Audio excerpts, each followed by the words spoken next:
Everyone loves an unexpected plot twist, but your education shouldn't be one of them. And nobody understands that better than Southern New Hampshire University. SNHU's online degree programs provide the flexibility you need, backed by support you can count on. With over 200 affordable options in psychology, criminal justice, business, and more, SNHU is built to fit your life and your budget.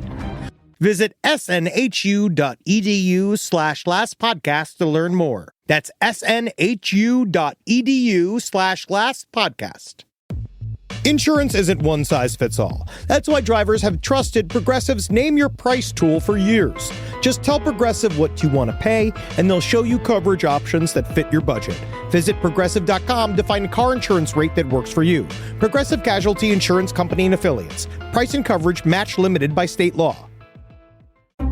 Hello, Ed Larson and Amber Nelson from the brighter side here to check in with you, see how you're doing. Is your day more disappointing than a gas station sandwich? Are you trying to put one foot in front of the other in a glue factory? Did you try to throw your air fryer in the bathtub, but nothing happened because you were too lazy to plug it in first? Then the Brighter Side podcast is for you. Oh, yeah! Each week we take nasty, dookie, stupid, dumb, stinky, no good, doo-doo factory, boo, caca-like topics and try to find the brighter side. Hey, Amber, what's the brighter side of waking up chained to a bed in Russia? At least they have free health care. That's right. So start your weekend off right every Friday with the brighter side on the Last Podcast Network. You beautiful babies.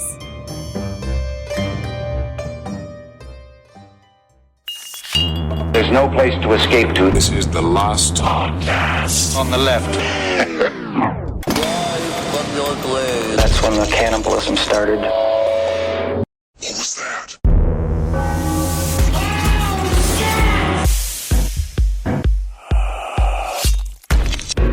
Caudate putamen. Caudate putamen. The caudate putamen is where psychic abilities lie inside of the brain. The caudate putamen. And who is telling you that the caudate putamen is where the psychic abilities lie in the brain? I was reading the preface to the new Lou Elizondo book, and he talked about the caudate putamen. In what context? He said that maybe when we're having psychic, how do you put it, like a tete-a-tete with an alien, when you're having psychic communications with an alien, because they believe, so Lou Elizondo was trained in remote viewing as a part of his way in when he did, because apparently the hemisphere, with the hemisync technology that was given to the CIA by the Monroe Institute was taught to a lot of these guys that worked in counterterrorism as a way to, apparently he was taught how to be psychic, and he says the caudate putamen is where aliens and us meet up. It's the hotel lobby where aliens and us talk. So how does this jibe with the third eye people, with the pineal gland people? It actually probably is in there, but pineal glands at this point are entirely crusted over. There's plastic in the semen. That's true. They're all calcified because of the fluoride in the water. It's in the water. It's why we can't be psychic. It's how we didn't know what was going to happen 10 days ago was going to lead to a democratic surge. We had no idea because we couldn't activate our caudate putamens. I think it's great we have plastic in our semen. Makes whatever. It strong. I'm just glad that it's going better. somewhere. Yeah, it's going to be sticking around on Earth a lot longer. Welcome to the Last Podcast on the Left, ladies and gentlemen. My name's Marcus Parks. I'm here with the heavily plastic-semened Henry Zabrowski. Man, my semen's Teflon. Yeah, man. It don't even stick to my wife. I came a water bottle. That's Ed Larson. Whoa. He came an entire water bottle. You're like a recycling plant. That's right. They put it in me and I shoot them out. Hey, whatever goes in the butt comes out the dick. Yes. That's what I've heard. Poland Springs. Hey, just so you know, before we get into today's incredible chapter of alien attacks, I did want to address something up top about. Yeah, and I know that it's Colorado, not Wyoming. Yeah. So good work. Good work. Now. One day we're going to undress something up top and it's going to be so hot. I always do, but I get yelled at for my nipples on YouTube. But I did some research and I got some great feedback from people. And one of the big questions that came back was, hot dog penis, Phil Schneider, how? Yeah. And I got really like a disconcerting email from a nurse that says apparently, and this is just something we all get to look forward to, there's a thing called urethral erosion. Okay. That happens when you have a catheter in too long, which is what Phil Schneider had. I guess if you don't properly, I think with a catheter, I might be incorrect, but I believe you're supposed to, like you're supposed to kind of pull it in and out and every once in a while. Clean it occasionally. I think so. I don't think you're supposed It's covered in piss and blood. Yeah, it's not supposed to, you're not supposed to set it and forget it. No, I don't think you're supposed to leave anything like that in your body for too long of a period of time. I don't think so, because what it does is it turns your penis into a very, very wicked loaf of bread. And eventually it eats through the urethral lining and creates a split in the penis. And that's what Phil Schneider was dealing with. And the blood that was on the crime scene when they found him was probably the blood from him yanking the catheter out of his penis. Oh, in order to kill himself because the pain was so bad. Yeah. In other words, there was a reason why the cops had told the family, let it go. Yeah, they were like, it's it's just not, like- it wasn't a conspiracy. It's just, you're going to throw up. Yeah. So you're going to be upset. You're going to want to forget about this and move on. So he filleted his own penis to get that out? Yep. Quite possible. Well, no, but the old-fashioned way, rope pulley. Oh, rope pulley. I thought he cut it up the vein. No. Like a lawnmower. Like a lawnmower. That's one of the possibilities at the very least. Hey, and I'm down for any possibility that's out there. Yes, and if you're still listening, thanks for joining us. So our next story of alien attack When aliens attack too! occurred near Winnipeg, Manitoba in the year 1967. Although it is debatable as to whether this one was a deliberate attack or some sort of accident. Like if a trucker runs over a deer, would you call that an attack? By the deer. I'd say it's attacked by... Yes. And that will be one of the questions we shall be asking on this episode. Very, very good. I actually feel like this is more of running into an aliens version of the club. Interesting. This is all about don't touch your parked UFO. Yeah. But no matter the intention, the person involved in what came to be known as the Falcon Lake incident was indeed injured by his encounter with the UFO and suffered continuous health problems as a result of his encounter with the unknown. Which is very, very common outside of a direct physical attack. As we know, one of the big things that they are currently researching inside of the world of the anomalous phenomena, all these various new Pentagon programs like OSAP, what they are trying to look at, one of the big things they're looking at is about how people get extremely sick when they're around any of this stuff. Okay. And how that will eventually be one kind of way we could weaponize it. But it's really more of the disconcerting thing of like, why do you get some form of weird body rash / pink eye / cancer from a UFO? If I saw a UFO, I would have to touch it. You think so? I think if I saw one just sitting outside and it crashed, I'd be like, so we're all gonna get in there, right? Yeah, of course. Because we're just trying not to go back to work. Well, our subject today for this first story is a Polish immigrant named Stefahn Mihawlik, who settled in Winnipeg with his wife and children following World War II. An uncomplicated man, Stefahn worked as a mechanic at the Inland Cement Company and never had any interest in UFOs before his encounter. I like the color gray. Your name ends in a holic just in case. I work in things that stand still. Well, Stefan's passion was actually amateur prospecting, and every spring he would head to the forests and mountains of Manitoba to prospect for minerals, silver, or if he was lucky, gold. Gold! That Canadian gold! Polish gold, it's copper. Yeah, Polish gold is copper. I've heard that. Believe me, I got turned away from many jewelers with a pile of Polish gold. Those are pennies, sir. Lincoln, you lied.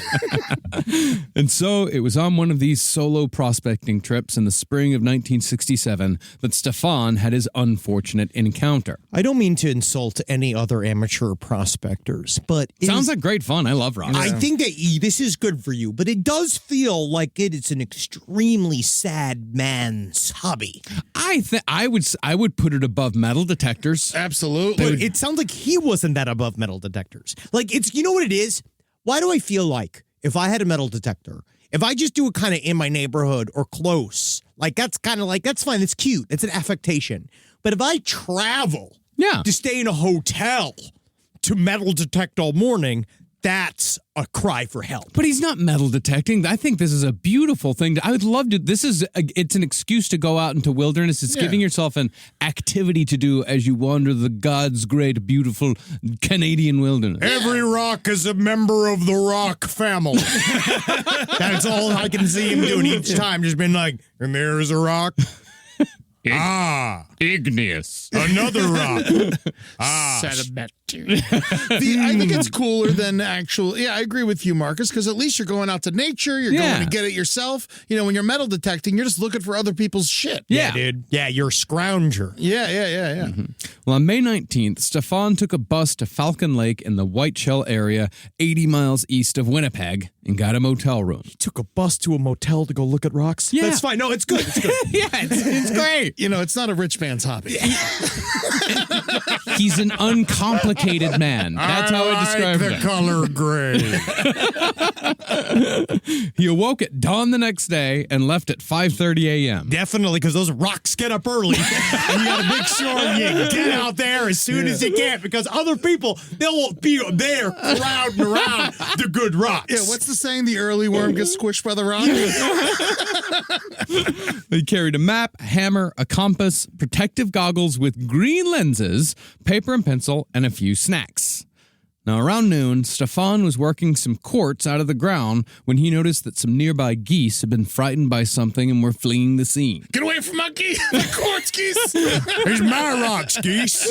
I claim these rocks with my eyeballs, but I will leave them here for the good of nature. But when Stefahn looked to the sky, he saw two cigar-shaped UFOs descending upon his location. Whoa. But as they got closer to the ground, the classic cigar shape described by so many UFO witnesses became more of an oval, and both craft flew together completely coordinated as if they were one ship. Cool. But suddenly, the ship farther away stopped its descent as the ship closer to Stefahn continued its way to the ground. I see a very interesting rock down here. Kling klong. All right, Mr. Boring Man, I'm going to go look at space tits. It landed on a rock, about 50 yards from where Stefahn was standing. The other ship, more menacingly, floated over to Stefahn and descended until it was only 15 feet above him, and it hovered there for 3 minutes. It then ascended, changed color from red to orange to gray, tilted, turned bright orange, then flew away without ever making a sound. I hate the color orange. It's too exciting. The other UFO, however, hadn't moved from its landing spot, although it was shifting colors from red to reddish gray to light gray, sometimes even glowing with a goldish hue like hot stainless steel. But the most impressive action the ship took was when it opened at the top and emitted a purple light so bright it hurt Stefan's eyes. That's cool. I like the purple light. It feels like Prince is in it. Yeah, man. Now, as it often happens in situations like this, Stefahn found himself unable to move for some time and could only stare at the UFO as warm air began wafting from the open hatch, carrying the pungent odor of sulfur. UFO was farting. Stefahn also heard a sound which he described as a soft murmur, like the whirl of a tiny electric motor, paired with a hissing sound that seemed to be the result of air being sucked into the craft. Now, after a while, Stefahn was either allowed to move again, or he got over the shock of what he was looking at, because a lot of people freeze when they see UFOs. That is honestly one of the big explanations of why, which is the major complaint across all the various portals on the internet, is like, if we have these super incredible cameras in our pockets and at our disposal at all times, why in the fuck is there not any good primo footage that much? Which you've seen some examples of very good footage. I've seen examples of footage. I've shown you both some very compelling UFO shapes. But the idea is that because of the psychic nature, because of the code potemum, the UFO and you connect, and oftentimes you are held in a moment of awe instead of reaching for your phone to take pictures of it, because you are now communing with the eternal. Dude, I don't even take pictures at birthday parties. Yeah, I don't have any pictures of my friends. I'm really bad at all. Me too. College and my first 5 years in New York, I got nothing. No It's like it didn't even exist. No, it's true. We had no pictures. So, once he was able to move again, Stefahn pulled out his paper and pencil so he could take down a sketch of the craft. Wanting more detail, Stefahn got brave enough to walk towards the UFO, although he had to be careful to not look directly into the purple light because doing so caused red dots to appear in his vision. It did sort of like, it is both. It seems like the UFO is both telling him to go away and come here. Yeah. Like it's laying on, the idea is that it's laid on a rock in front of him and ostensibly opened its butthole at him. It's shooting fart waves at him. But it's also sort of beckoning a little bit. It's like a, come, see the butthole. Screw my butt. Come, don't you want to be near this butthole? And so he goes towards it. It was a trap. Classic trap. Never follow an open butthole anywhere. Spoiler alert. But when Stefahn got closer and closer to the craft, he heard human-like voices, which he thought sounded American. So Stefahn edged to the craft's opening and called out, quote, Okay, Yankee boys, having trouble? well, he was actually Polish. Okay, Yankee boys, have trouble now. There was, of course, no answer, so Stefahn tried the same greeting in Russian, German, Italian, French, Ukrainian, and finally, in what I think was a bit of wishful thinking, Polish. If only. If only. But still, he got no response. Man, he knows a lot of languages for a simple mechanic. Yeah, well, he came from Europe after World War II, so I would imagine he came from a point in Poland where a lot of people spoke a lot of different languages, at least enough to have, like, conversationally get along. It was like that in Poland? I thought Poland was a monoculture. I don't know for sure. I'm not really sure about that. I haven't really discovered anything about our people. No. Yeah. It's, I have to be everything that honest. you do discover, you're going to find out it's actually pretty troubling. Yeah. We sort of let the Nazis in. Yeah, it's lots of vodka and sausage, I imagine. No, there's some troubling politics as well, but hey, I love Eagles. Yeah. Yeah, Well, I would imagine just living in a Central European state, you pick up a lot of different languages. for sure. But do you think he wasn't just like, hello, hello, hello, hello? I mean, I guess I know hello in like 4 different languages at least. Yeah. Yeah. Well, he then got a little braver and approached the open hatch so he could look inside the craft through the opening that was emitting the purple light. See, Stefan's prospecting goggles had green lenses for contrast enhancement, which made it easier to spot subtle color variations in rocks and minerals to find specific ores or gemstone. And so, with that green filter, Stefahn found he could look into the purple light.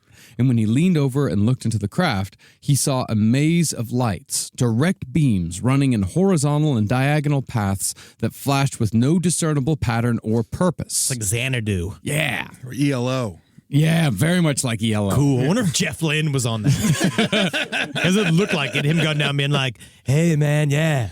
You ever heard my new song, Telephone? Now, Stefahn guessed that the craft's walls were about 20 inches thick, but that was the last detail he noticed. It seemed like someone else had noticed he was taking a peek, because 2 panels quickly slid over the hatch opening and a 3rd panel dropped down from above, closing the hatch entirely. As it has been described again and again, Stefahn was amazed to see that the craft had no seams or soldering after the hatch was closed, giving it the appearance of being a single piece of metal. How does flying machine work without steam? How does Zeppelin rise? But this is when the UFO seemingly attacked. After the hatch closed, a screen opened, appearing to be a part of some sort of ventilation system. The craft then tilted suddenly, and a sharp beam of heat shot from the craft directly at Stefahn, who felt a searing heat in his chest as his clothes caught fire. I love you're the one who believes in this. I know. Like, I try my hardest to like give this like a little bit of like legitimacy, give it some suspense, and like give it some mystery. Like, oh man, there's so much mystery that it tilted and this beam of heat shot his chest and his shirt caught a flame, and your fucking dumbass is like, You made us go to contact in the desert. Marcus and I didn't ask. A true artist works his whole life just to let it go. They tore off his shirt and threw it to the ground. So he did get caught on fire. Yeah, he got caught on fire. He got caught on fire, and also he did touch it with his hand. So he went and he touched it with his glove, and the first thing that happened is the tips of his glove all fucking melted, and he was just like, oh gosh, my gosh, and then it zapped him with the fart ray, and he literally burst into flames. Yeah, but once Stefahn was no longer on fire, the craft ascended with a rush of air, changed color and shape, then disappeared in an instant. See, that was the time to do it. Stefahn said that the only things left behind were the smell of sulfur and some moss that had been set aflame, which Stefahn quickly stomped out. He then checked his compass and watched as it spun wildly for several minutes before it finally righted itself.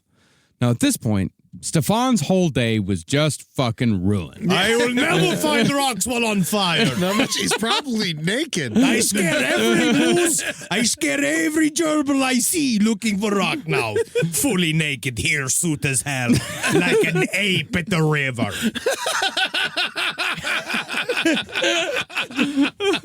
Well, he didn't feel much like prospecting anymore, so he started examining the site where the craft had landed. But as he approached the area, he said he became incredibly nauseated and he got a headache. But once he stood at the site itself, he said that it looked as if it had been swept clean with the broom. No debris, no broken branches, and no disturbed rocks. Instead, he said all that remained was a 6-inch tall mound of dirt about 15 feet in diameter. Okay. No human can pile dirt like this. Now, Stefan's headache got worse almost immediately, which was followed by weakness and near constant vomiting. Man, Polish vomiting's hard, too. Mm-hmm. You see it all over Greenpoint. I mean, yeah, I've done it. Yeah. I've seen both of you Polish vomit. I've seen Polish vomit in Poland. I'm the only one here who's actually been to Poland. I know, it's upsetting. Yeah. How did he go to the father country and we haven't? I don't know, but we need to do a pilgrimage at some point. No, I want to go to the Zwiek factory. Yeah. Oh, it's beer. Yeah. Yeah. I went because my wife wanted to go to Auschwitz, and so did I. Hey. I want to go to Auschwitz. Hey, I don't know why. It's weird to say. Yeah. Dude, buy tickets now. They sell out. Yeah. They're crazy, dude. The laser show at Auschwitz is out of control, but don't bring a bong in. They'll kick you out. Yeah. But do stop by the snack bar that's just outside the door. It's all right. I bought a donut. Nice. Now, the vomiting was strange because Stefahn claimed that he hadn't been sick in 25 years. Never sick. It's a true immigrant's lifestyle. Yeah, it is. But despite this, Stefahn said that he couldn't make it more than a few steps before he had to stop and vomit again and again. Furthermore, the red dots that had previously been caused only by looking into the purple light began to fill his vision, and large red spots appeared all over his chest where he'd been burned by what we can only assume was a UFO exhaust port. It did also kind of seem like one of those alarms, like you're stepping too close to the vehicle. Viper. Yeah. Man, why don't they do that anymore? With cars. Because they don't work. Car alarms don't work. People just ignore them. And since people ignore them, it gives the thief plenty of time to disarm them and then just steal the car anyway. They don't work at all. But can't you say something like, this car's not filled with gold? Like, I don't know. That'd be something fun. Viper. Disoriented, Stefahn finally made it to the highway about a mile from where he'd entered the forest earlier that day. From there, he found an RCMP station, Royal Canadian Mounted Police, and told the local Mountie his entire story. And the Mountie, of course, didn't believe him, so Stefahn was left to deal with it on his own. Now the RCMP is one of the largest UFO studying bodies in the world. Really? The RCMP actually take UFO sightings extremely seriously in a Canadian serious fashion, where They work on it 3 hours a day? Oh, yeah.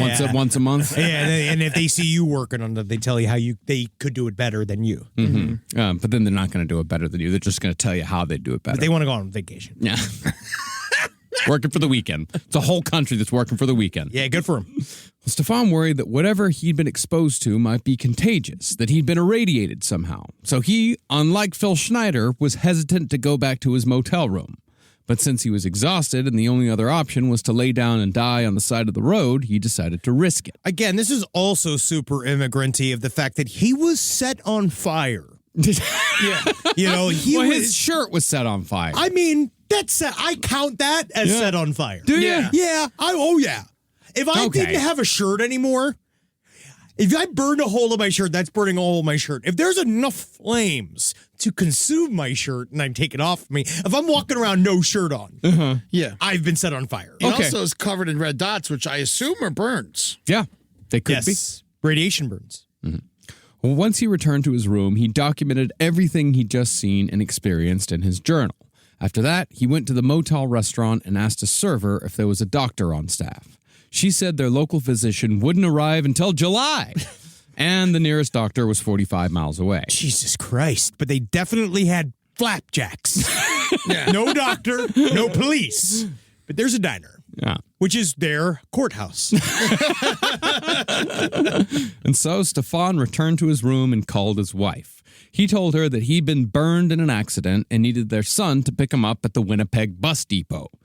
She agreed to pass on the message, so Stefahn walked to the bus stop and waited a fair distance from the other passengers so as to not contaminate them as well. And he's just sitting there, no shirt on, no rocks. I think his he got rock-looking material shirt. He's got a shirt by now. He went back to the hotel, so he got an extra shirt. And so you just sit there. You didn't get to see any rocks. You're all fucking rock blue balled. He had a rock morning. I mean, but I don't know if he got too much rocks. Not too much. And then once that happens, that ruins the whole rock vibe because the whole point is to sit out there with the rocks, have a couple of beers, sit more with rocks, go back, eat a sandwich, go back out to the rocks, sit there for a while. It ruined the whole thing for him. Yeah. Now he's got to take the bus. Yeah, I say don't get mad at the rocks you can find. Be happy about the rocks you see.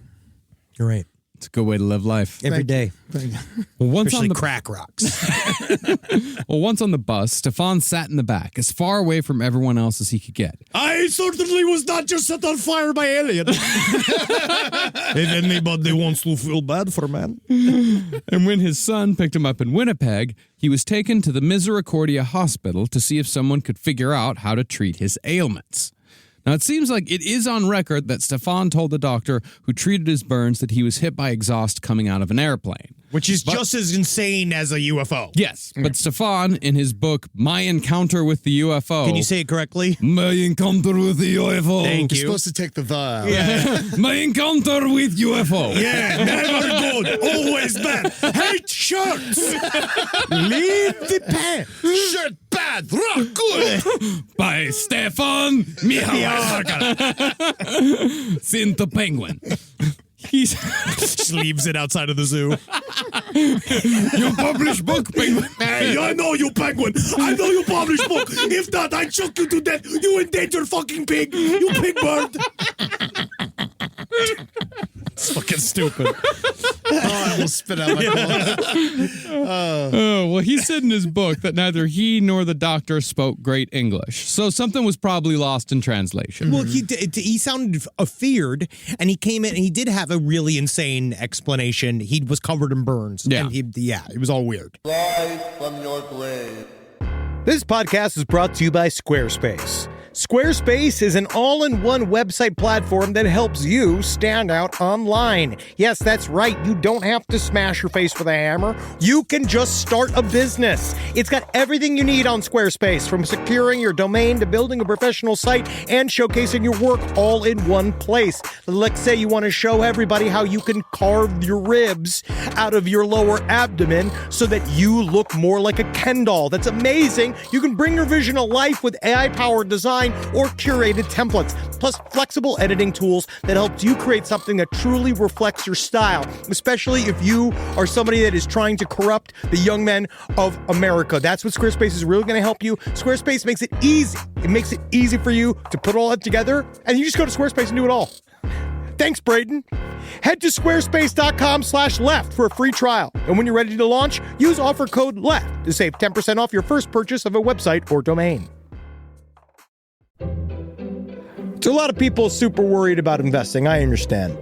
Money's fake. And you're like, why can't I just pull all my money out of the bank, turn it into like essentially smelted precious metals, place them up inside of my anal cavity in order to get across the various country lines? I understand you. I'm with you. I'm like you. But things like Acorn showed me it's okay to invest. Give your money a chance to grow with financial wellness app Acorns. Sign up in minutes and start automatically investing your spare money, whether it's a little or it's a lot. especially if it's a little. And the Acorns potential screen will show you the power of compounding and how your money can grow over time. I'm actually not joking here. Investing money as early as you can is super important. I heard early on a piece of advice that said it's not how much you put in the market, it's how long you are in the market for. All right, so go and do it. Sign up now and Acorns will boost your new account with a $5 bonus investment. Join the over 14 million all-time consumers who have already saved and invested over $27 billion with Acorns. Head to acorns.com/left or download the Acorns app to get started. Paid non-client endorsement. Compensation provides incentive to positively promote Acorns. Tier 2 compensation provided. Potential subject to various factors such as customers' accounts, age, investment settings. Does not include Acorns fees. Results do not predict or represent the performance of any Acorns portfolio. Investment results will vary. Investing involves risk. Acorns Advisors, LLC, an SEC registered investment advisor. View important disclosures at acorns.com/left. Summer means freedom. And for adults, summer means work next to freedom. But thanks to Mint Mobile's summer sale, it can almost feel like the work is playtime for the adults. Right now, all of Mint's plans are $15 per month, even unlimited. Free yourself from big wireless and switch to Mint Mobile for high-speed data and coverage on the T-Mobile 5G network. It's so well connected, I could call from anywhere. Deep from well within my bunker, where my AI-fueled robots slowly but surely toil for me, but I know for a fact I'm saving money on my phone plan. Or up above, where I'm training all of my giant Amazon female warriors who will fight in bulletproof mesh. Also, honestly, Mint Mobile's really cheap and it's really reliable, so you should use it. To get your new wireless plan for just $15 a month, go to mintmobile.com/LPOTL. That's mintmobile.com/LPOTL. Cut your wireless bill to $15 a month at mintmobile.com/LPOTL. That's it. There's no catch. Upfront payment of $45 per 3 months, $90 for 6 months, or $180 for 12 months. Plan required, $15 per month equivalent.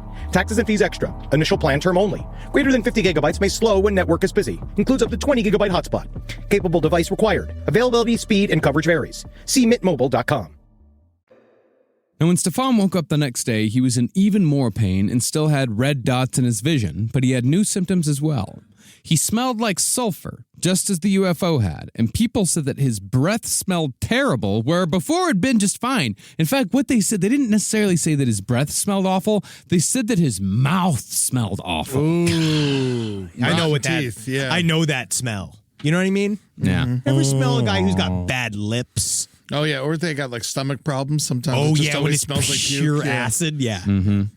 The smallest mercy was that he'd finally stopped throwing up, but only if he didn't eat. Eventually, the only thing he could keep down was toast, eggs, and milk. And in the following months, he dropped 20 pounds. Honestly, that's all I really like to eat anyway. Toast, egg, milk. Milk, water, vodka.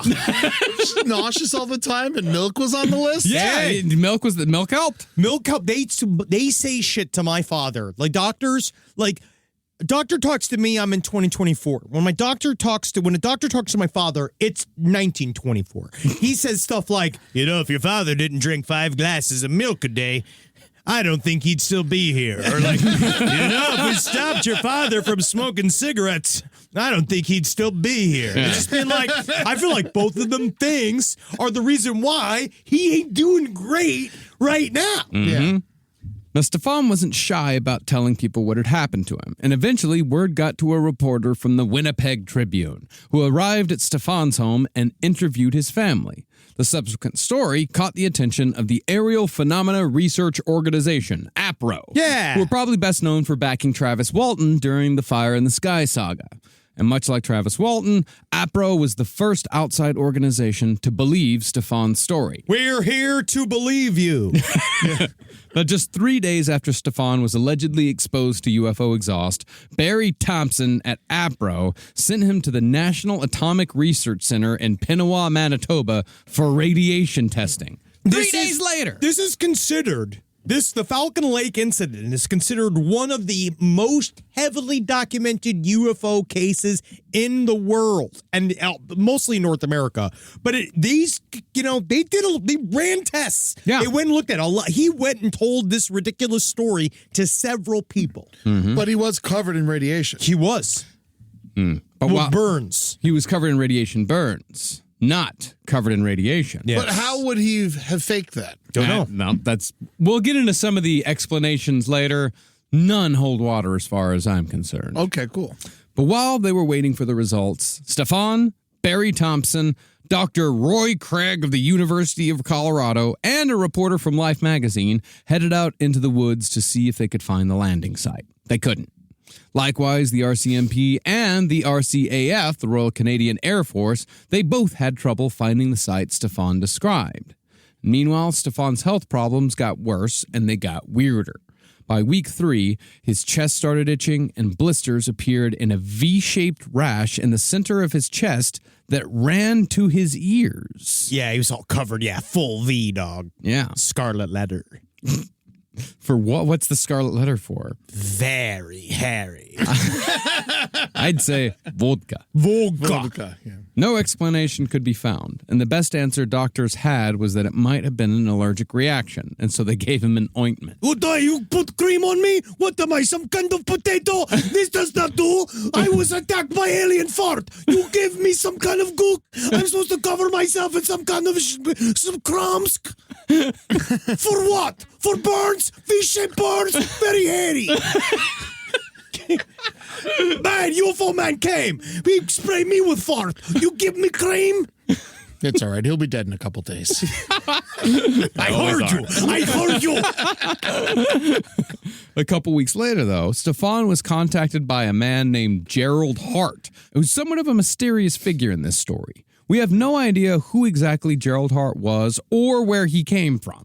But we do know that he was somewhat of a bad influence on Stefahn. Well, one of the worst, I'd say, byproducts of ufology and something like this happened to you is that legitimately weirdos show up. Yeah. And so Gerald Hart was this guy that, like, it's funny. This is a funny relationship. It is. Yeah. Gerald, or Jerry as he insisted he be called, With a G. was loud, boisterous, and had a dirty mouth no matter who was around. Cock. Pussy. Oh, I'm sorry. Is that your fucking mother? Sorry about that. Don't want to be crass around that whore. Hell, I'm hungry as a cunt. Let's get out of here. Let's get out of here. I'm going to eat a pile of shit. I'm going to shit myself over to the fuck house. I like this guy. This guy gets it, man. But Gerald Hart was genuinely interested in helping out with Stefan's UFO mystery. But where Stefahn had failed before to find the site of the landing, after 6 hours of wandering the woods with Jerry, they found the remains of Stefan's burned shirt and the tape measure he dropped. Here's your dirty shit, and here's your fuck pile. Fuck shit. Ass. Told you I'd find it, you fucking pussy. You're funny. You're the funniest guy I've ever been around, man. You're fucking funny, dude. They also found pieces of metal and submitted them to CAPRO, the Canadian version of APRO, Canadian Aerial Phenomena Research Organization. It's the dishonest version of the UFO group, because the one that is super honest is the no CAPRO. Oh, very nice. That was a real long road to walk. Yeah. It's called trying to understand the youth. It's trying to understand the Zoomers. Right? Trying to get on their level. Bet. Yep. That's a dead type beat. Dead ass. Thank you. Indeed.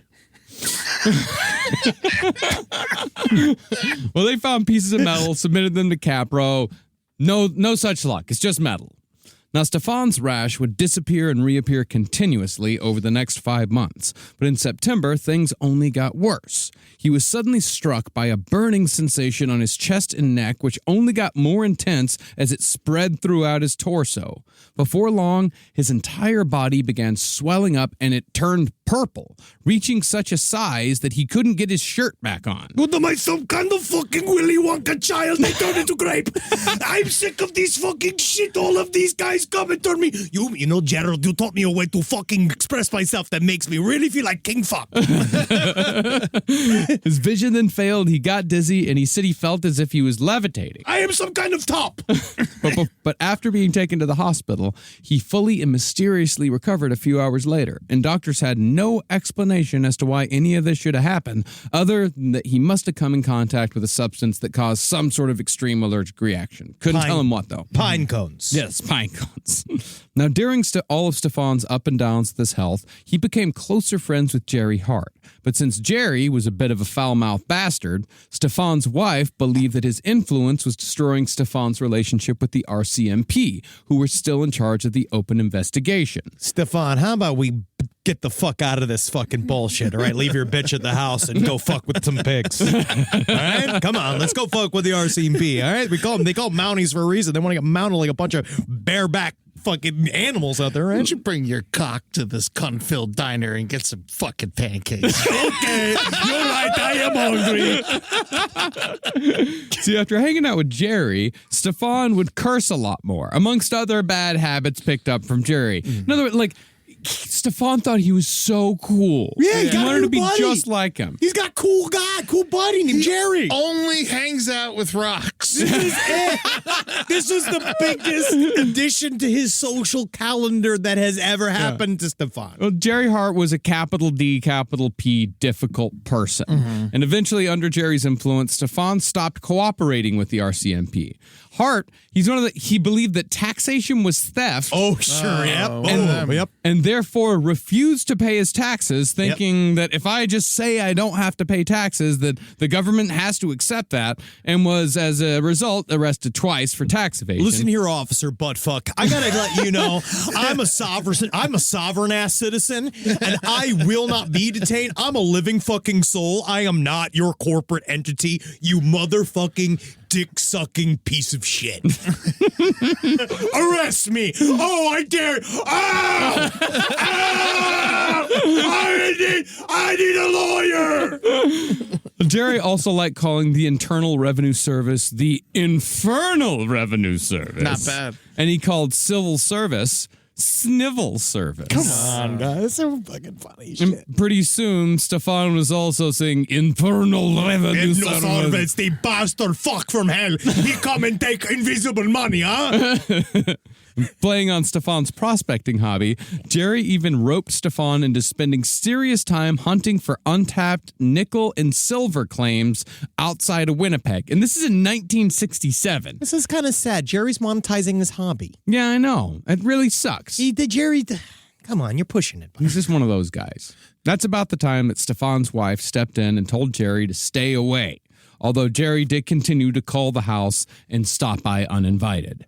As Stefan's son remembered it, Jerry would stop by every 6 months or so for years afterwards, but then one day, just fucking disappeared. Sorry, guys. I gotta go fucking die by suicide. You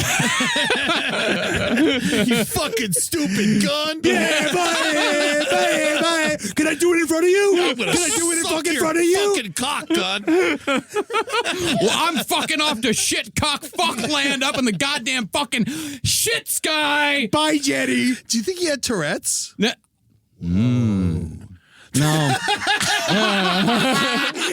And she was just hating on this man with Tourette's. And then he's just like a perfectly normal, nice man. Well, in the end, Jerry only hurt Stefan's investigation because Jerry's status as a subversive individual in the eyes of the RCMP made them suspicious of Stefan's whole story. But in 1968, after shaking off Jerry Hart, Stefahn and a new, more reliable friend named Marty McGregor returned to the UFO site with a Geiger counter and found a spot that was emitting a significant amount of radiation, but just one spot. And after chipping away at the rock, they found a piece of metal that seemed to have once been molten. Stefahn and Marty dug up 2 5-inch pieces of zigzagged pieces of metal, which they only half-jokingly pegged as UFO droppings. That is funny. Yeah. That's funny, Stefahn. My friend, I used to have a friend who was very vulgar, but they called these UFO periods. She said they fall out of the big hanging pussies of the UFOs, and now I think on how he thought. And I think Jerry all fucked up.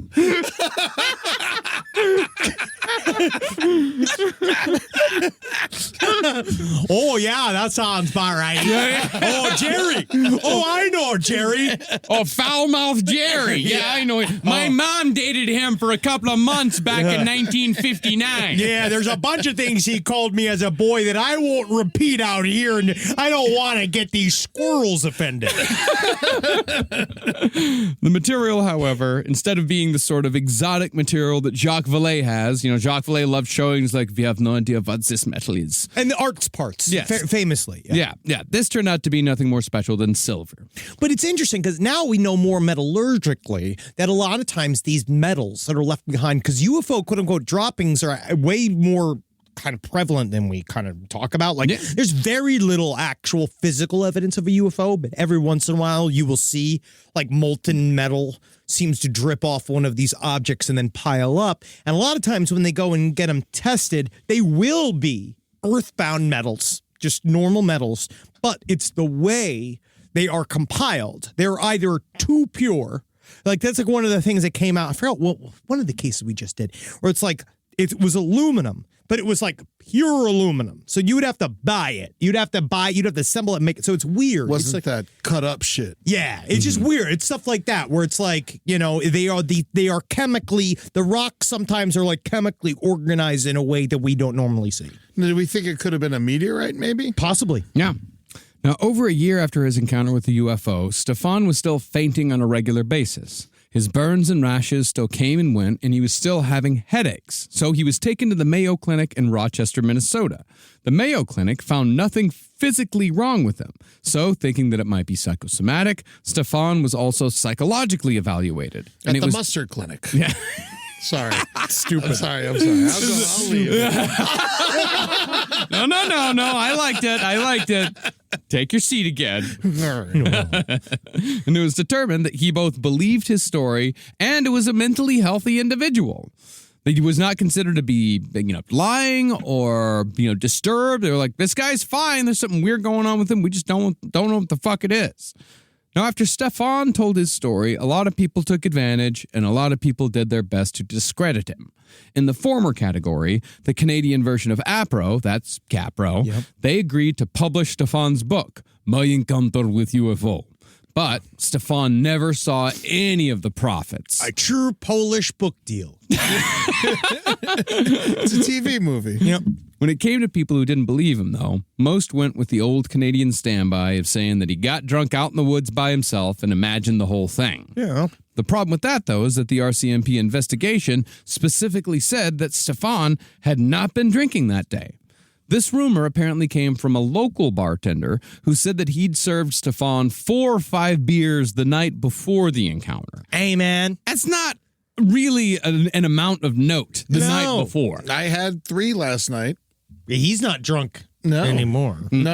I think 4 or 5 the night before, you get some sleep, especially when you're Polish. That's nothing. Yeah, that's soda. literally how else. That's called medicine to a Polish person. But there was also an RCMP officer named Paul Biskey who said that it was proven that Stefahn consumed alcoholic beverages, quote, to some considerable extent. Biskey said that when he tried to get Stefan's story straight on the night of the encounter, after the initial interview, he'd found Stefahn at the Falcon Lake Motel Bar. Where the hell else is you going to go after you got fucking set on fire by a UFO? If I get blasted by a UFO, I'm getting hammered. Yeah. When asked about the encounter again, Bisky said that Stefahn shrugged his shoulders and laughed it off. Hey, everybody farts. A bunch of shit happens. I saw rock, lots of weird stuff, man. Don't bother me, dude. Hey, kiss with Caroline on the phone. Well, such, Bisky's hypothesis was that Stefahn had been drinking and barbecuing and had suffered some sort of grill accident that had burned his chest. Embarrassed, Stefahn made up the UFO story to cover his own drunken misadventure. It does feel like, though, it's not like he was there to be a police officer investigating a homicide. He's going rock looking. I think that if he had burnt himself on a barbecue while hammered, he would have laughed about it in a way. But first of all, he's out in the middle of fucking nowhere. Yeah. He's rock peeping. He's not bringing a barbecue set up. No. He's not barbecuing. And the burn on his body was really interesting. It was a series of circles. Like you see the picture of him laying on it. It's a really weird, specific burn. Could be coals. Well, coals, I actually would push against, because coals, like they form like a mound, and you push them all together. They're not individual, fully identical circles, and they look like they're in a pattern like grid on his belly. Oh, it was like they were all, every burn was the same? You should look at it. It looks like a Connect 4 game board. Like a, exhaust port. Okay. Now, Bisky aside, there are a few points to the story that might point towards hoax. Sure. Maybe. For one, the site showed normal levels of radiation, where in many UFO landing sites, the Geiger counters show a significant height in the readings throughout the site. But it depends on how far it was since the landing was and when they tested for radiation. Mm-hmm. As far as other witnesses go, there was a forest ranger tower close to the landing site that had a perfect view of a clearing, and the ranger on duty made no report of a UFO or any other strange occurrence. That's right. Also got your ass in a fucking corner, right? Because UFOs appear to people in different ways and different things. And multiple people have seen the same UFO once, but have all seen something different, but have seen a shape in the sky. We actually noticed that when we went to Stephenville to do our aforementioned never released pilot thing. I don't know what the fuck's going to happen with that, but you listen to truly one of the largest seen at one time UFO sighting of all time, and they're all saying, oh, it looked like something else. So it's very interesting that way. There was also a golf course just a mile away, and from Stefan's description of the UFO's takeoff angle, it would have flown directly over the course where many a Canadian were enjoying a day on the links. That being said, there were 20 reports of similar UFOs in the Falcon Lake area around the same time as Stefan's encounter, and just because no one reported seeing a UFO doesn't mean that they didn't actually see one. And when Stefahn mentioned it, he said that it changed shape and color multiple times. Oh, yes. And also, the reason why people don't, there's so many things that you could say, especially if you're Canadian. There's so many things. You're like, oh, I don't care. That could be whatever. Oh, it's some kind of funny-looking bird. You know what I mean? And mostly, you're just trying not to interrupt the golf day. Yeah. Yeah, they really don't like to interrupt their day, do they? Oh, no. No, sir. But no matter what other people said, Stefahn maintained the same story about his UFO encounter for over 30 years until the day he died in 1999. And as a cute little nod to his story, the Royal Canadian Mint actually issued a commemorative Falcon Lake UFO coin in 2018 showing Stefahn Mihawlik standing before a UFO. It's cool. I like that because it really was extremely documented. Several people, there was a lot of research that went into this. The RCMP really does take UFOs seriously. There's something about, they are supposedly under orders that if you say anything about seeing a UFO, they have to take a report and submit it. But if he was soaked with radiation, he probably wouldn't have lived another 30 years. But that's the thing. He was not soaked in radiation. Oh, okay. Yeah, even his lymphocyte levels, which should have been off the charts, were normal. Everything was normal. Well, it could have just been a burn, or it could have been something that we don't understand what it was that happened to him. Or is it a thing that you get hit with it once? I don't know. And I don't know why his body kept reproducing it again and again. Now, it's debatable as to whether or not that last story was an attack or an accident, although one could say that the UFO burned Stefahn on purpose to get him away from their craft, like honking a horn. Yeah, dude. Yeah. No, that was an anti-UFO theft machine. Or he fell asleep on a water heater. Yeah.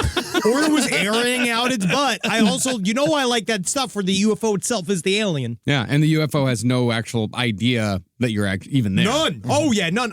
Or doesn't care. I will largely say that the phenomena does not care about us. Yeah. Yeah. Well, likewise, there could be debate on this final story as to if the aliens were indeed the attackers. Yeah, now we got the best one. We haven't done this one. Okay. But no one can argue that the humans involved believed an attack was taking place when the goblins descended upon a farm between Hopkinsville and Kelly, Kentucky in the mid-50s. We do need some bluegrass. We should get some bluegrass guitar. Because it's also be super cute. They get some kind of like bunch of goblins on a porch playing the wash basin, playing the tub, do the boom, boom, boom, boom, boom, boom. That would be cool as hell. Now, Yeah, I'm sure somebody out there has done the bluegrass. Like, now there's some goblins down in 53. Oh, Some yeah, goblins gonna never fit to me. Country Goblin Jamboree. whoa! That's what we need. Oh my God! So are goblins aliens? Well, goblins are kind of what they talked about. There's little monsters and little creatures all follow into the world of the anomalous phenomena. And there's many species of these things that we could meet. These are very similar to greys, but they have ears. Now, while Kelly, Kentucky is a small village of only about 300 people, Hopkinsville is the self-proclaimed batter capital of the world.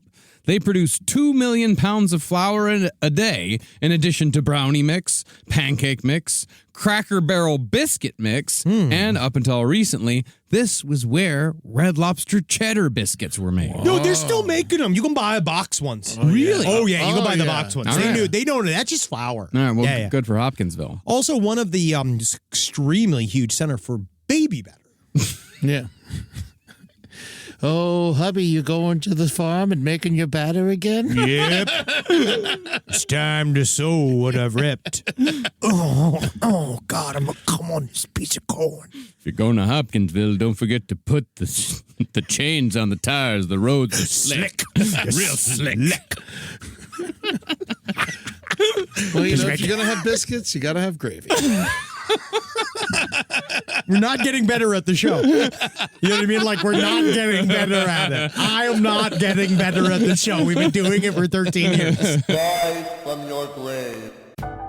This is a paid ad by BetterHelp. It's so important to remember with the busyness of the holidays, every holiday, Arbor Day, that day about the planet, President's Day. There's so many things to adapt to in this life, you know, and it doesn't follow a perfect plan. God, ruins the whole weekend.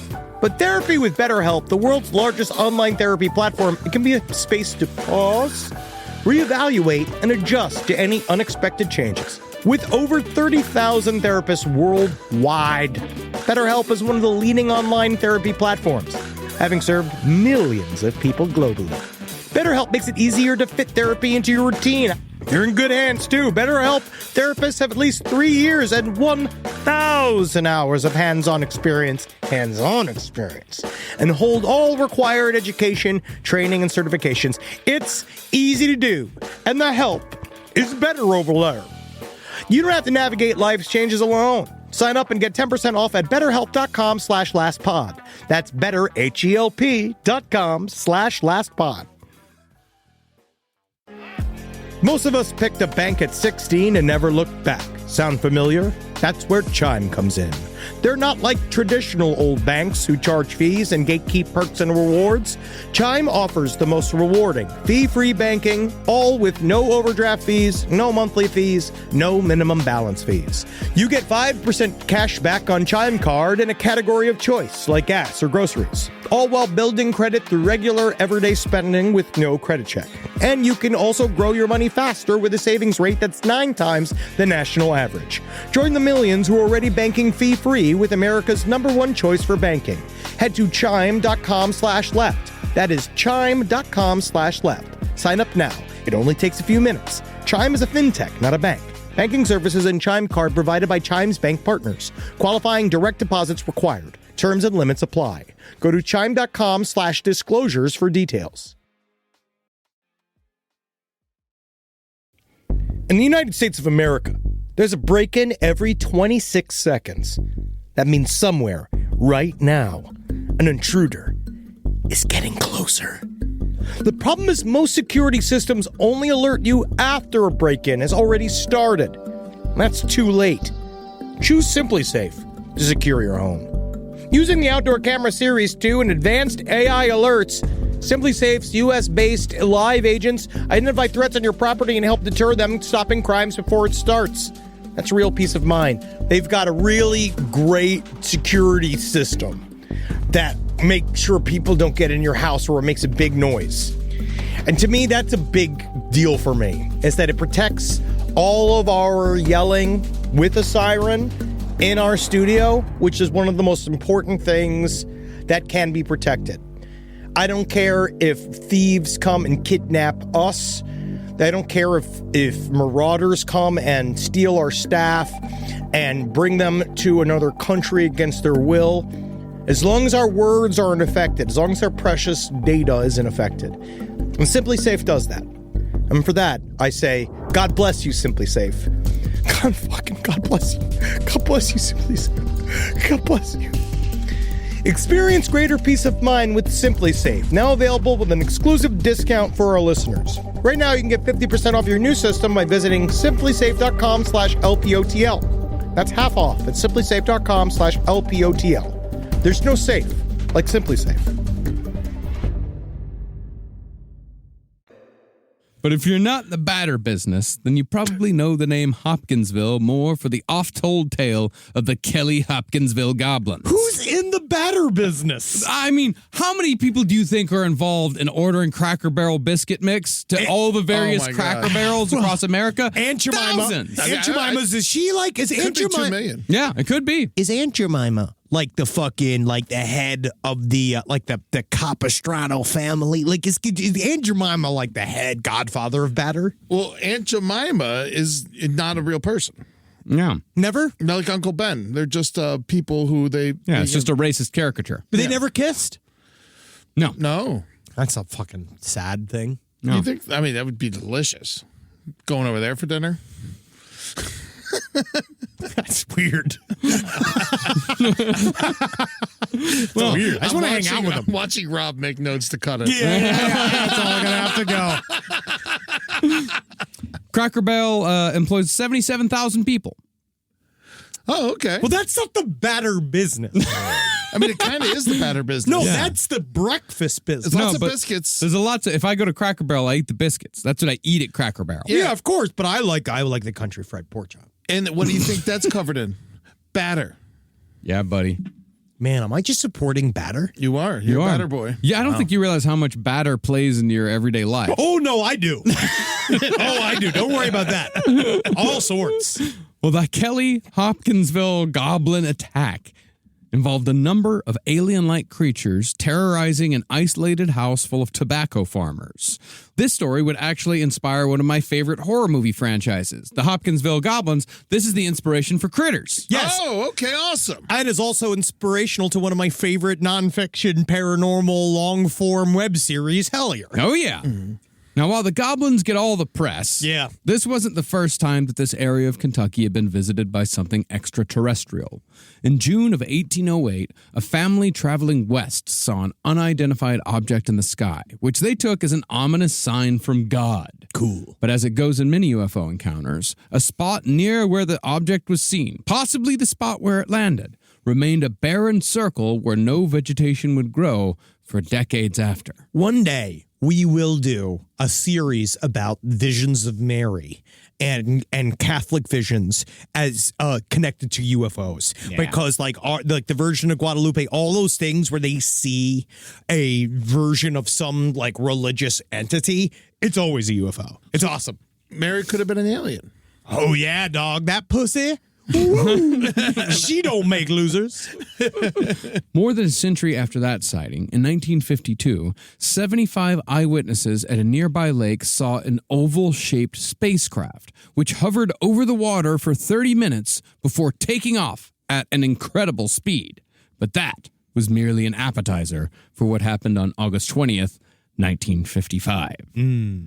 See, at around 6:30 that evening, a state policeman, a state trooper, an investigator at nearby Fort Campbell Army Base, and a nearby farmer all saw huge balls of fire in the sky all at the same time, and they only reported their sightings later on.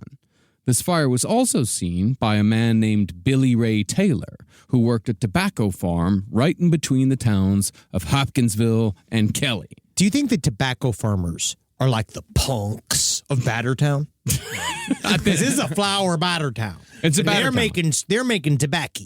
So do you think when it comes down to it, they're a thorn in the side of the old batter industry? I'd say the batter, they're the odd ones out. I think the batter people are surrounded by tobacco people. Oh, wow. Also, everyone who works in the kitchen needs a smoke break. Oh, yeah. You got to smoke cigarettes. Mm-hmm. Gotta miss it. Well, Billy Ray Taylor described the fireballs in greater detail. According to Billy Ray, there were 3 balls of different colors. Blue ball in the front, pink ball in the middle, red ball bringing up the rear. Cool. Now, the property where Billy Ray lived was home to a fair amount of Kentuckians. There was Glennie Langford and her 3 children, as well as her 2 sons from a previous marriage. That was Charlie and Elmer Sutton. Elmer, he was also called Lucky because of his uncanny ability to win rigged carnival games. The key is you got to go through the back. There was also their wives, Vera and Aileen, Wow. as well as Aileen's brother, O.P. Baker, Wow. and Lucky Sutton's friend, Billy Ray Taylor, and his wife. All but 4 of these people were between the ages of 18 and 30, and all were present the night the goblins attacked. This was my one question. Is it one household? Yes, Wow. Busy. very Oh, busy yeah. household. Busy people. Now, when Billy Ray... That's where the batter's going. because as far as I can tell, there's, you got Glennie, who's the mother, who had Charlie and Elmer with the man whose name was Sutton. And then I think Mr. Sutton died, and then she remarried and had 3 more children from another guy. He also died, and then one of Lucky's friends, Billy Ray Taylor, moved in, and also Aileen's brother, after she married Lucky, he also moved into the house. So you just got a bunch of people all working this tobacco farm. Yeah, hey, It that's takes good. a lot of labor. Oh, I get it. Absolutely. And Lucky was just happy that he had an open bed. Yeah. And in Kentucky, you can have a child at 10. You can. You're totally allowed. Now, when Billy Ray saw the lights in the sky, he ran back to the house to tell everyone what he'd seen. Hey, everybody. There's globes. They at first suggested that he might have just seen a bird, but Billy Ray said it wasn't a goddamn bird. I know birds. I know what a goddamn bird looks like. I know what a goddamn bird looks like. It's got 4 feet. It's got 2 heads. I know what a bird does. A bird is something that goes down in the swamp. It's got webbed toes and it jumps up and down. Lucky then asked him if he'd gone crazy. No, not gone crazy. I would have said, woo, woo, woo, woo. Oh, ding dong, I'm Napoleon. Billy replied that he knew what he'd seen. I know what I saw. That is to say, he knew what he saw. I know what I saw. And he was sure that what he saw was one of them flying saucers, what they've been talking about in the papers. I knew them big city Yankee flying machines.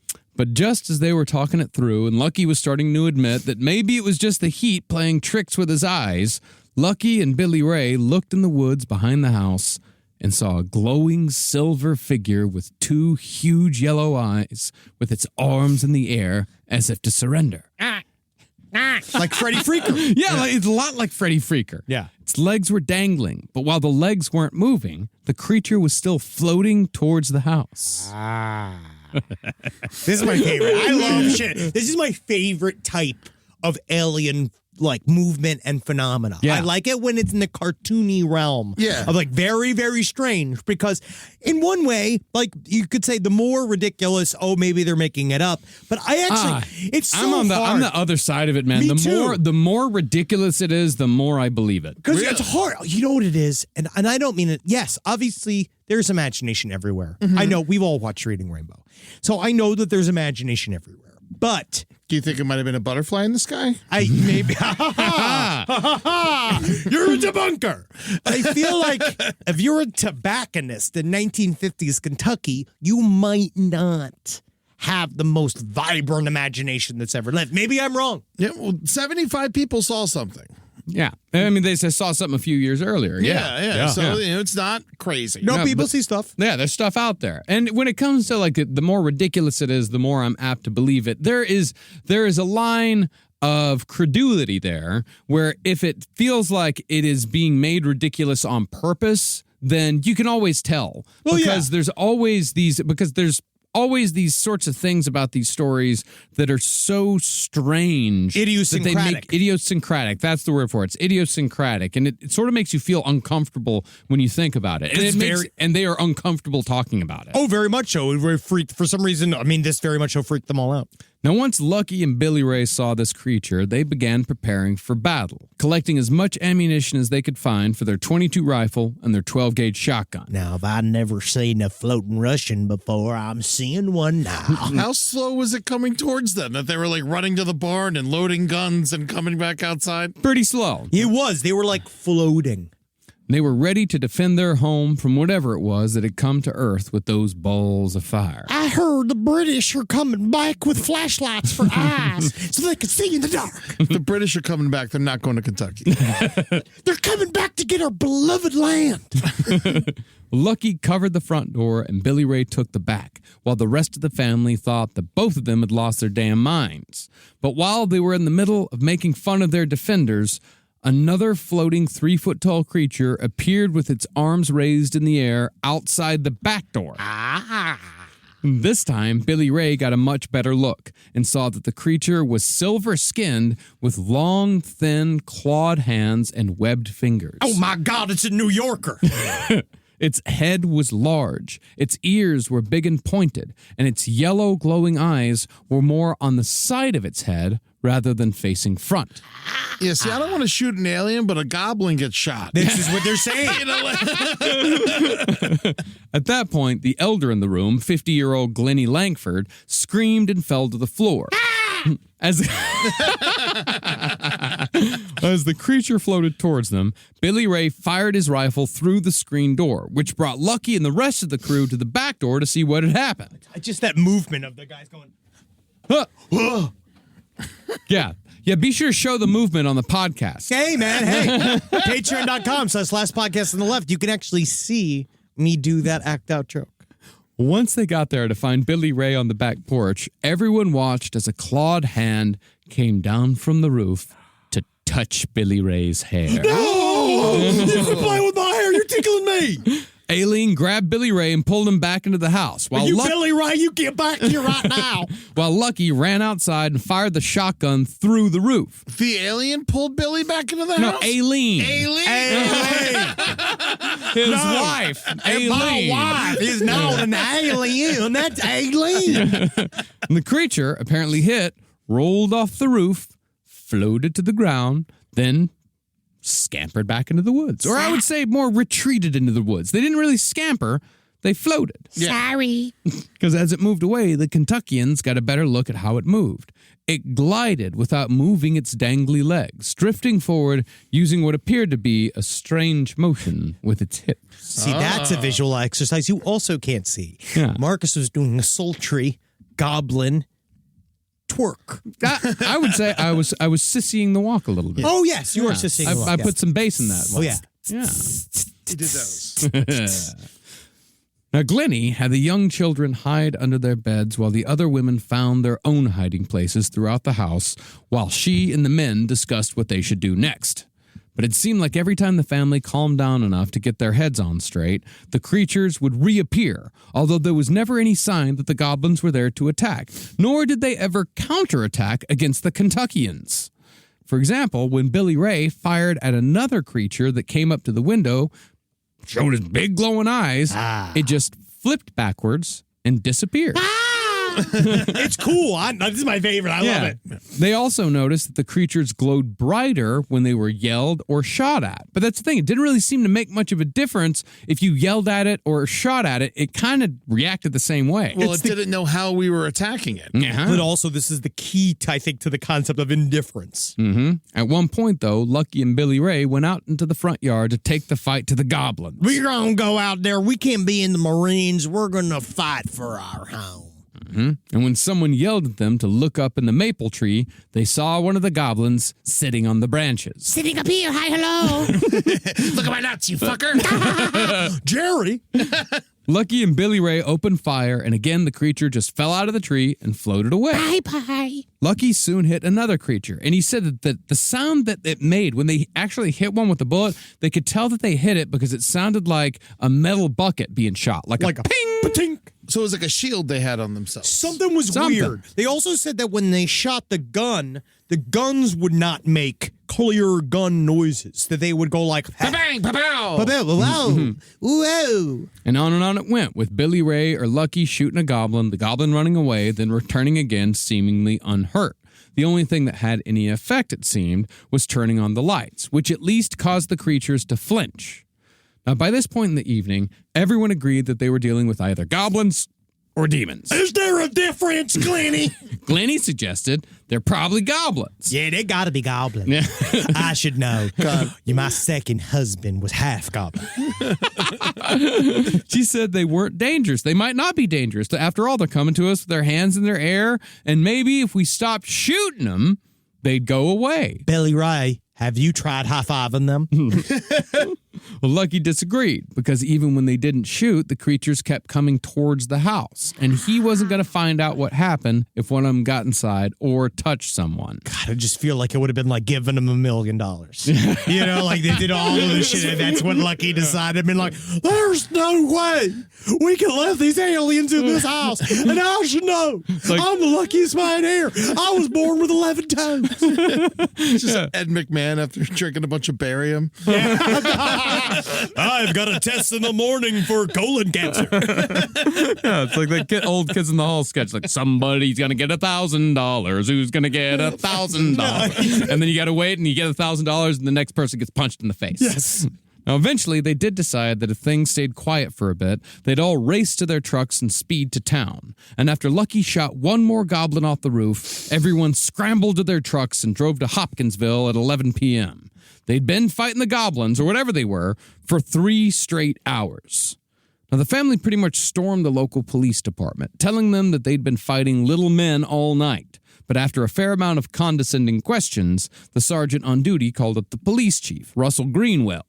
Now, Greenwell had remembered the incident at the Kentucky Lake just a few years earlier where 75 people had seen the UFO. So he listened to the family's story with all seriousness before calling the state police.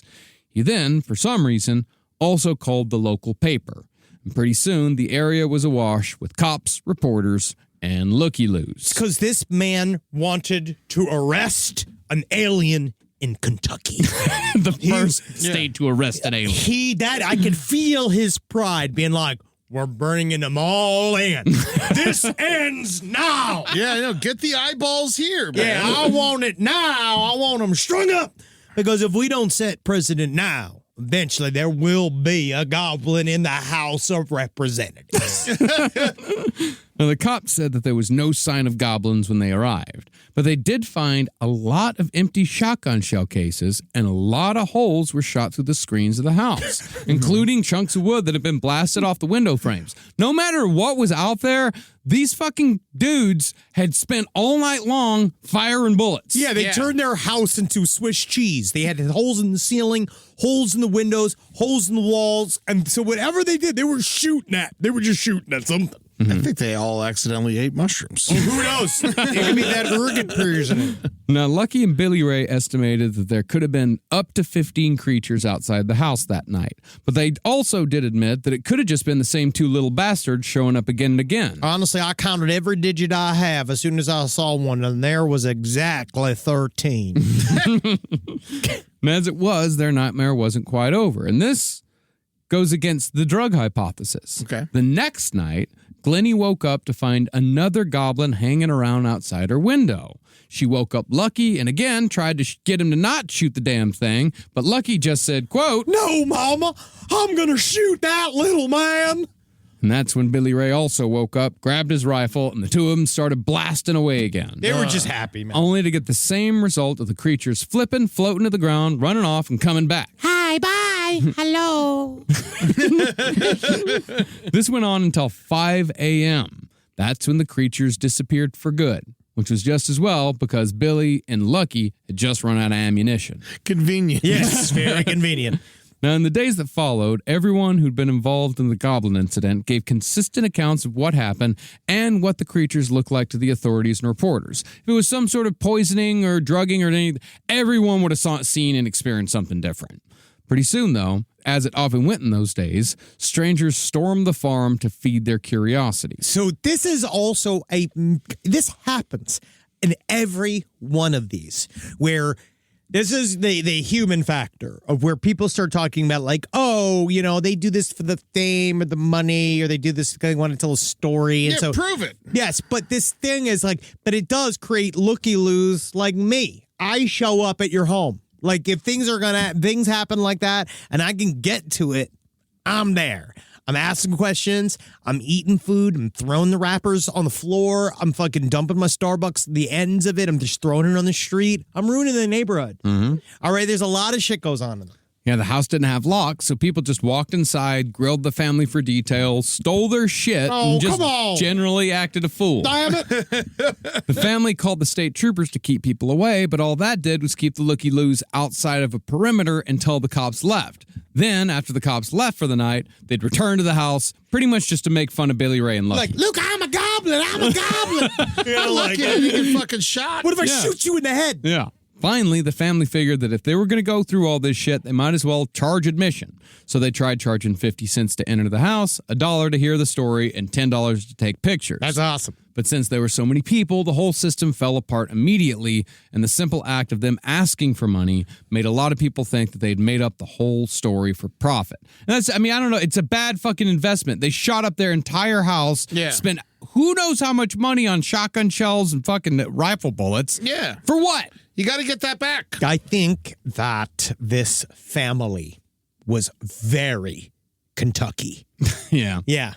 Now, some say that they do believe that the family believes that they were attacked by little silver men. And it's important to say that they were little silver men and not little green men, because you could get Lucky and Billy Ray pretty fucking riled up if you called them little green men. Don't you dare misgender them. I know what they were. Goblins are green. Well, this is the thing. Well, the green goblin is green. The green goblin is green. These are like Hobgoblin's more brown. They were gray, so they were way more gray, slightly metallic. Yeah, he's the hobgoblin. I mean, Yeah. What do you expect? But yes, they were silvery gray. Okay. But some people say it was just cats. Cats. I just think you'd find a lot of dead cats. Yeah. You'd find a lot of dead cats. Yeah. Also, a bunch of bulletproof floating cats is a hell of a story on its own. Honestly, that's even worse than aliens. Way worse. I mean, yeah, a lot of cats. But that's what they said, is that like if it was fucking cats, we would have grazed at least a couple of them. Mm-hmm. You would have seen fur somewhere around the property. I mean, these are farmers. They know how to shoot animals. But also, that's just as mysterious as aliens. Yeah, a bunch of cats, house just an abnormal amount of cats. If dozens of cats attack your house, what's happening in there? Yeah. If you're not dog president, Sleepwalkers. Oh, yeah, that movie. That's Yeah. right. Sleepwalkers. Yeah, that was a good one. There was also a theory that it could have been monkeys, because there was a traveling carnival nearby that might have lost some monkeys around this time. But again, there would have been dead monkeys, or at least monkey fur, had this been the case. I feel like they'd know it was monkeys. Yeah. I know they had very long arms. Yes, they did have very long goblins. arms. Yes. The final theory was that it was owls, specifically the eagle owl. Owls are that's a common imagery with alien abductions. Yeah. Eagle owls can get as big as 3 feet tall. They can appear to float, and their eyes do glow in the dark. These owls are also highly protective of their young, so if someone would fuck with some baby owls, mama owl might come calling. But if it was an owl, it should have left behind the biggest amount of evidence. Yeah. Because shooting a huge owl with a 12-gauge shotgun at close range, it's going to leave a lot of fucking feathers behind. A lot of fucking feathers. And there was no evidence of owls, despite the fact that there was lots of evidence of hundreds of bullets being fired that night.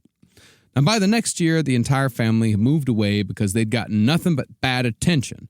But both Hopkinsville and nearby Kelly, Kentucky, have both dabbled in their own cryptid days. Kelly, Kentucky, had the Little Green Men Days Festival, which is a bit of a kick in the teeth at the memory of the victims, if you ask me. It is. It's like But they're not even listening. I also like the idea of... They obviously didn't do the reading. They did not. But I also, I like a Goblin Festival. I want to go. We never get to go, Marcus. No, we don't ever get to go. We have to fucking work all the time. I know. I want to go so bad. I want to do that. I want to go to the Mothman Festival real bad. Yeah. We're going to turn it into work and then we can go. Yeah, you show up at a Goblin Festival. It could be a blowjob festival. Whoa. Goblin Festival. But that's the thing, is that's the Little Green Men Festival started in 2011, abruptly ended in 2017. I bet you there were some kind of financial issues going on. Yeah, I would imagine so. Hopkinsville, however, is hosting an alien invasion day this coming August 21st. We should all be careful about wishing for that, though. Mm-hmm. It's got food trucks, face painting, a dunk tank, a costume contest. Alien shit. Yeah. Yeah, what aliens like. And an ominous sounding special surprise that will only be revealed at a later date. Our sheriff, our very own Sheriff Tomlinson, is an alien. That means they got a couple asks out and no one said yes. Yeah. No, big surprise. Big surprise. No one, you just... Special guest. I think that, what we just did? Put ourselves in the running to be that special surprise. Oh, hell yeah. I'm telling you right now, Hopkinsville, if you can get us arranged to get down there in time. Oh, no, Oh my God, we're looking at the poster right now, the flyer for it. They've got a batter walk. Whoa, it's a whole... That's so funny, Marcus. It's aliens and batter. It's Krusties and aliens. This is the weirdest combo of things I have ever seen. What the pond. fuck? What combines pancakes and aliens other than Hopkinsville? Yeah. That is, I gotta go. I love pancakes. I love waffles. I barely eat them because of the carbs. But I'm looking at this, and if I was watching an alien dunk tank going on with the girl with no bra on, and I'm eating a pancake, that's the funnest time I'm gonna have. Well, it's August 21st, 2024, from 4 p.m. to 10 p.m. Are you going to have a wet alien contest? Because you should. Honestly, you guys should do that. How wet can you get this alien? Well, it seems to be pretty wet. And that's Aliens Attack. Now, I wonder, why did they attack? Like They didn't attack. Yeah, that's the But thing. Why did they approach? What was it, do you think, obviously in the most, how do you put this? Like, this is a hazy world of the more adventurous side of ufology. Mm-hmm. Why are they approaching the cabin? I don't think it happens. Fuck you. Fuck you. How dare you? Ostensibly. Yeah. Fuck if I know. I mean, they may have just been drawn to the nearest life. Who fucking knows? Man. Who knows? What With if shit they like were this. fucking, all they needed was a pack of Newports? It's very Space Invaders. It is. Do you remember that one? What was Space Invaders? Was the one with the little Martians, right? No, Yeah. what was that called? Little Martians. No, Spaced Invaders was What? the one with the stoned ones. Yeah. The one with the little Martian guys. Yeah.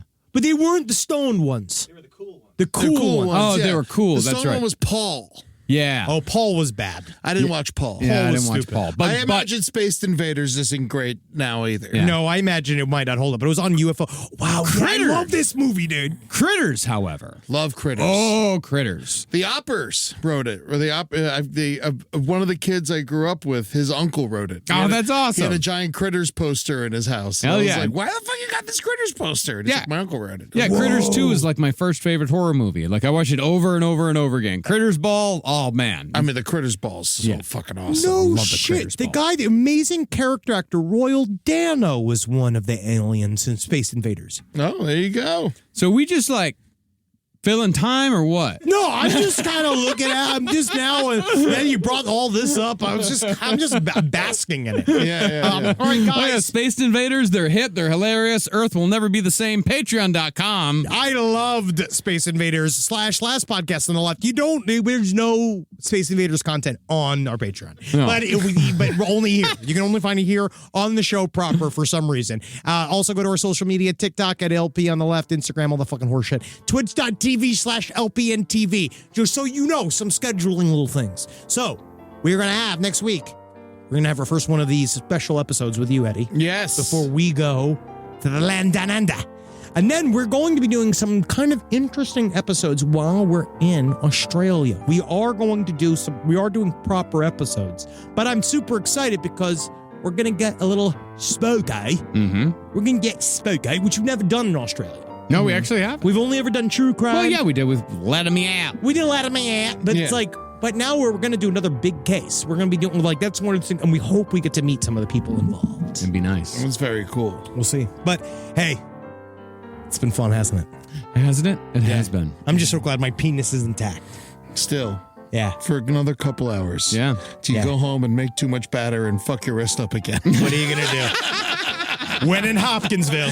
Oh, hey, and also the fucking Can Part 4 is out. Whoa! The Can series is out in its entirety, so if you've been waiting until the entire series is out to listen, go listen now. It's a fucking amazing series. We're so fucking proud of the work we did with this.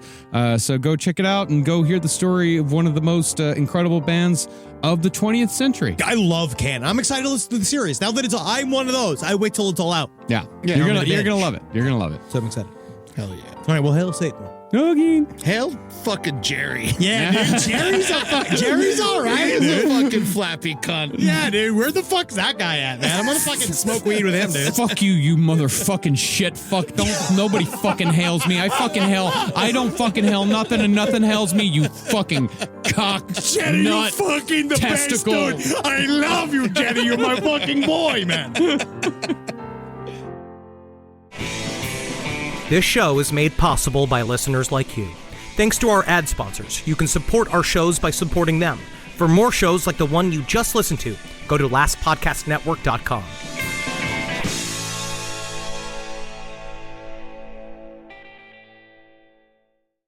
Since my mom was diagnosed with advanced endometrial cancer, it's been hard for her. There's so much she needs to understand. What are her treatment options? How can she talk about them with her care team? Learning about an available treatment option at advancedendometrialcancer.com can help her feel ready to have an informed conversation with her doctor. The doctor will see you now. That's us, Mom. You too can visit advancedendometrialcancer.com and learn more about a treatment option. Suffering from dry, tired, irritated eyes? Don't let dry eyes win. Use Sustain Pro. It hydrates, restores, and protects dry eyes for up to 12 hours. Sustain Pro. Triple action dry eye relief.